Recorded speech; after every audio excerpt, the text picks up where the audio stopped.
So we do have some methods to deal with this managed access data. One of them is a database at the EBI called the EGA, or the European Genome Phenome Archive, where we accept data, we store it encrypted, we distribute it only to people who have authorization to use the data. We're working to figure out ways that we can provide access to virtual machines for computing on this data. But it allows us now to finally get over the technical hurdles of submitting data and being able to share it without it making freely available on the internet. So the EGA is the peer database of dbGaP in the United States, but we have a different data distribution model and an access granting model than dbGaP. dbGaP is a US government database, requires access decisions to be made by US government employees. We have a far more European approach to this, where we simply work with the data access committees and respect their decisions and distribute only data that is approved by their data access committees. So this is just an example of our current website for the Wellcome Trust Case Control Consortium. This is our most popular data set.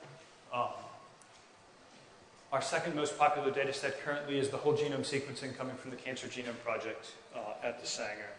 But we're getting additional submissions really all of the time, and this has become a very large source of data growth within the EBI and also within the EBI users. You can see here's an example of a user is logged in, and now the data sets are available for download. I mentioned already, all of our data sets are encrypted and are distributed that way. So I really think we have to solve this. We have to solve these details of being able to make the variant data that we know is out there accessible as soon as we can.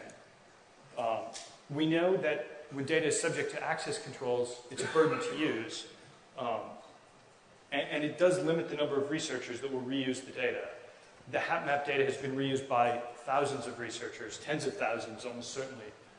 Something like 1,100 have applied for access to the Wellcome Trust Case Control Consortium data sets, although they're incredibly valuable resources. Still, it's necessary, and so the policy and technology in this area are important. It's also important to remember that 5 years ago, accessing this type of data wasn't just difficult, it was impossible. And so to make it just really difficult is progress. And we need to make it continually less difficult over time. And it's important as well. So this was a commentary in Nature Medicine over the summer. It's important as well to keep in mind that the public is watching this. So this commentary has a headline, "The delay in sharing research data is costing lives."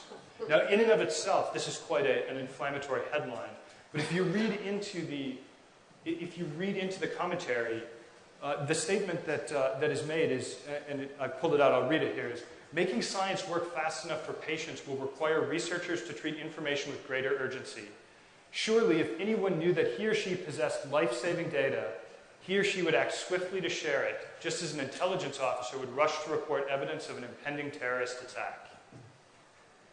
When failing to share data becomes equivalent with preventing terrorism, there's a change taking place in the public thinking about how we produce and share research data that can impact human health in society.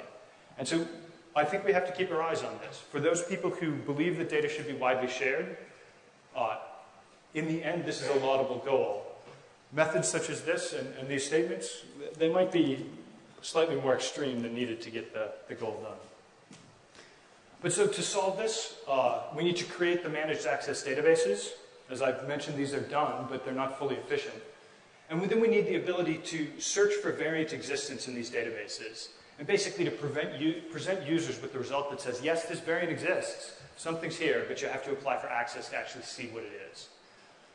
And finally, when the data is available, we need to be able to find it and to search for it. Obviously, you can't search for A or C or G or T in Google and get any response. So it has to be a well-ordered search mechanism. So at the EBI, we've designed our archives. The EGA is just one example of this, to have both public and controlled access with the same infrastructure. And this allows us to share a lot of the way things we build things and just make one side of it fully encrypted while the other side is fully public and fully open. This gives us synergies in that. And as we move beyond these research questions towards active medical practice with genome sequences, we need to have a consistent traceable data generation and analysis routines, but also this robust annotation. And the robust annotation almost certainly has to be built on public resources, evidence-based annotation. Now, of course, for data storage, for large-scale genome sequencing across the population, it's probably not necessary to store the primary data. Primary data can be regenerated 10 years from now, cheaper than it will cost to store for 10 years. Primary data here meaning the sequencing reads. And the individual variant catalogs for anyone are already much smaller than data sets that are commonly stored in medicine, like MRI images. And this is especially true, I think, in places like the United States. Not storing the primary data prevents some liability issues where a lawyer couldn't go back and discover that you missed some variant call in the raw data sets.